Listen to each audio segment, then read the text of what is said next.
Stephen Bassett, the Executive Director of Paradigm Research Group. I'm a political activist, and I'm addressing the government's status and position regarding the extraterrestrial presence issue. Paradigm Research Group. Well, I founded it in 1996. I came to Washington after spending 4 months working with John Mack's organization up in Cambridge, Massachusetts. And I realized that what I wanted to do was gauge the politics of the issue. I'd lived in Washington over the years many times. I had family there. So I came down from Cambridge, Massachusetts, and arrived on July the 4th. Set up Paradigm Research Group as a lobbying entity, registered lobbyist for a number of organizations, thus the name Paradigm Research Group. And when my registration with the House and Senate on the issue of extraterrestrials became known to the media, they found that interesting. And so I started getting interviews, and particularly a major article in the Washington Post, which I expected, and that's what got me going. That's how I began my activist activity, my activist vocation. The Rockefeller Initiative. It's a important event that is virtually not covered by wasn't covered by the press at all until February of 2015. They just wouldn't cover it, even though we had the documents. We presented the documents to newspapers and what have you. They wouldn't touch it. That's an interesting story in itself. But it was the effort by Lawrence Rockefeller, friend of the Clintons, billionaire philanthropist, environmentalist, a good guy. And he had supported research back in all the way back in the 80s.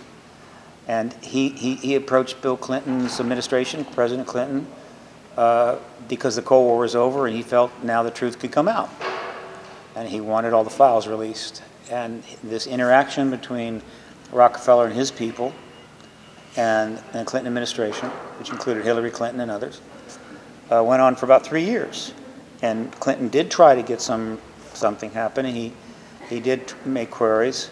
He did finally get the Air Force to look at the Roswell files, but the fact that he was stonewalled.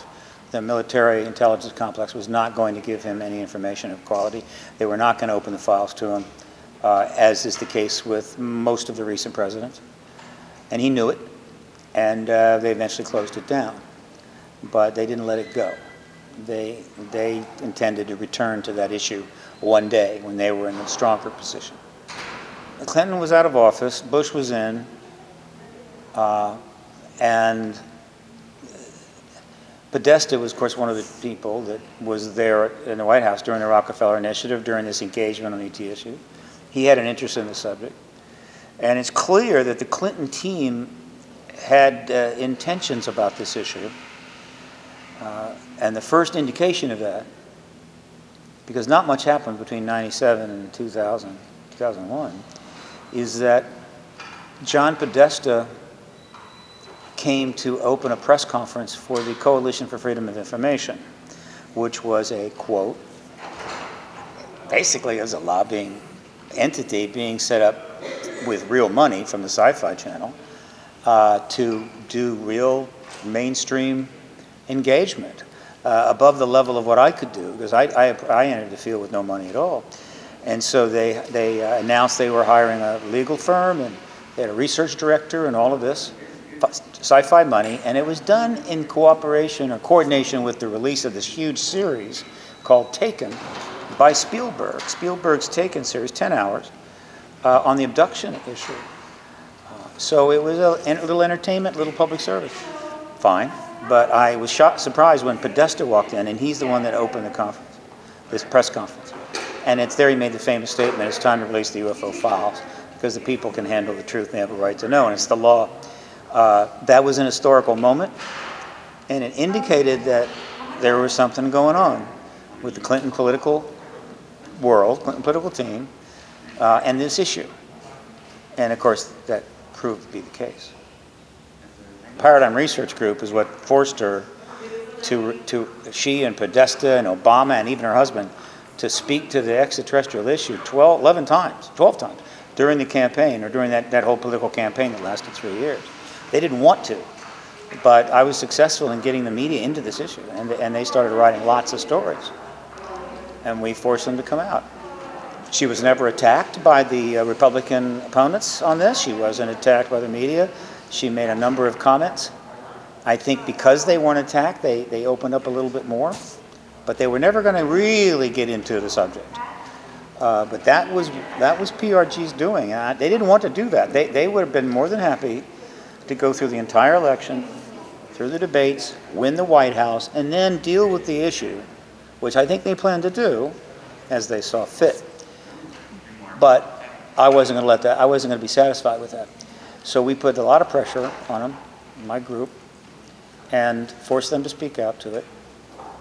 Which, while I was disappointed the issue didn't explode during the campaign, because I was more than happy to see disclosure under Obama. But when it was clear she was going to make it all the way and not have to go too far, I'm happy because the stage was set. There was no way she could avoid the press after being elected. Certainly after taking the White House, they were going to be on her to explain all of that and everything behind what they were talking about, which I think they were going to be happy to do because she wanted to be the disclosure president. So it was all great until Election Day, and then it wasn't great. The citizen hearing on disclosure, correct? I came up with the idea of that in 2001. I thought it would be 300,000, and I had a website. I put it up. Couldn't raise the money. Years go by, but I always knew that that would be a very powerful thing. And the money did turn up finally. It turned up in 2012. And with that money, I put on the citizen hearing on disclosure in Washington, the National Press Club, a mock congressional hearing, because the Congress hadn't done a hearing since '68. And that hearing was not serious. It was designed mostly to just deflect. And it cost about $750,000, $800,000. And it was an important event, and by and large successful, and we're still using it to advance the process. So yeah, citizen hearing on disclosure, and there is a web page on that, citizenhearing.org, where people can go watch the whole thing. That was the fundamental goal of the political initiative of 2016 election, which started in November of 2014, was to see if because she was running for the second time, because it was later, much more water under the bridge, that they would realize this is a story that is more than appropriate to cover. A presidential candidate, a leading presidential candidate. And they finally said, okay, and they started writing it up. And then they would respond and say something, they'd write some more, and they'd say something, they'd write some more. So we really broke through with this coverage. And came close to maybe something really major happening. The election did prove to be chaotic, a mess. It was very difficult to compete with so many of the things that were happening in the campaign itself. But when the debate moderators never asked her about it during all those debates, then they were able to pretty much slide through. That kept the story from igniting. It leveled it off. And the debate moderators will have to answer to history on that one day. How the hell they somehow didn't ask a question that was in the news everywhere on something this controversial, this interesting, but they didn't do it. I sort of know why, but they'll have to answer themselves. But with those articles are out there, and they're never going to go away. They're at ParadigmResearchGroup.org. You can go read them all 400. Look, what's happened in the last, well, now it's only 7 months, is huge. All right. Essentially, in conjunction with a entrepreneur musician, highly successful musician, Tom DeLonge, which is more a case of a group of people and another guy who kind of had the same idea came together, right?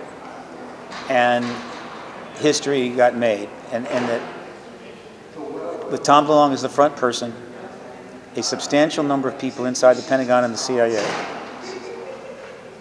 made a decision back in 2015 when it was kind of put together, the plan was put together, and in 2016, knowing that Hillary Clinton was going to win and that it was very likely she was going to disclose, she was going to get the files, going to demand the files and disclose. They decided they didn't want to be just, they wanted to do a little PR and show that they were trying to be helpful too. Because otherwise they were going to get all the negative blowback on this, whereas the president would get all the glory. And so they actually initiated, they were able to somehow get clearance to initiate a public outreach program, which ultimately involved a team of people that are no longer working for the Department of Defense or the CIA or the Lockheed Advanced Projects Group called the Skunk Works, and came out, formed a team called the To the Stars Academy of Arts and Science team, and made it clear that they're going to be bringing information to the public. They're going to do it carefully. No classified material will be released. No violation of the law. No violation of non-disclosures. But there's still plenty they could do that would be very powerful. And they announced the formal program October 11th, and then worked with the New York Times to put out two major stories in December 16th. And in those stories, they released formally released the first gun camera footage ever from the government files of UAP intercepts. There are thousands and thousands of videos of UAP intercepts in our files. And by doing that, they confirm what we've been saying for years, that there are thousands of such files, which means that the pressure is going to grow to see more. They've drawn out 3, let's see 300. And I assure you, after several hundred of these videos have been viewed in the public domain, the truth embargo is going to be on its last legs. So this is a huge development. It means that there is now an inside-out effort from the military intelligence complex itself to advance and get through to disclosure and get past that. Because all the secrecy on this has not been a blessing for them. It costs a lot of money. It puts them under constant ridicule because everybody knows they're lying, and they know that we know that they're lying, and we know that they know that we know they're lying. And so they don't want that. They're basically good people. They're trying to defend the country. So the To the Stars Academy of Arts and Science project, tothestars.org, is a historical event. And barring any extraordinary events in the general marketplace, geopolitical marketplace, we could see disclosure coming from this within 6, 8, 10 months. If they keep releasing new information, new evidence, more stories, major stories, then we could see disclosure early next year. I made a decision while I was in London. It's time to do the doc, and it's called Disclosure, and it's going to be about all of these political timelines that I talked about, and hopefully interviewing as many of the principals as possible. If we can pull it off, it will be one hell of a documentary. But it's going to have to be crowdfunded, and we've got to raise $600,000 to do it. We need to raise $100,000 to start production, and that's all housed at disclosure.film, the new domain .film, where people can see the first promotional teaser. We'll have others up soon. People with sightings should contact MUFON and maybe the National UFO Reporting Center in Newfork. That's where you take those. If you're a contactee, they'll contact the organizations and research like CERO, right? CERO, Yvonne Smith's operation, and others. They should take their contact stories there. A little research on the web can kind of tell you that these places are. That's where they go. If someone has information related to the politics of the last years, the Rockefeller Initiative, they might come to PRG with that. If they're a military witness who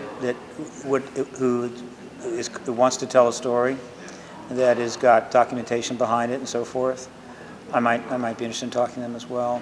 And again, ParadigmResearchGroup.org has got all the contact info. But I'm a political activist. That's what I'm doing. And I need things that I can use directly to engage the media. I'm not in the business of proving the ET presence is real. That's been proven several times over, right? I'm in the process of now getting the acknowledgement of that truth from the government. So military witnesses can be helpful there. Certainly any political witnesses can be very helpful. And so they would come to PRG Press.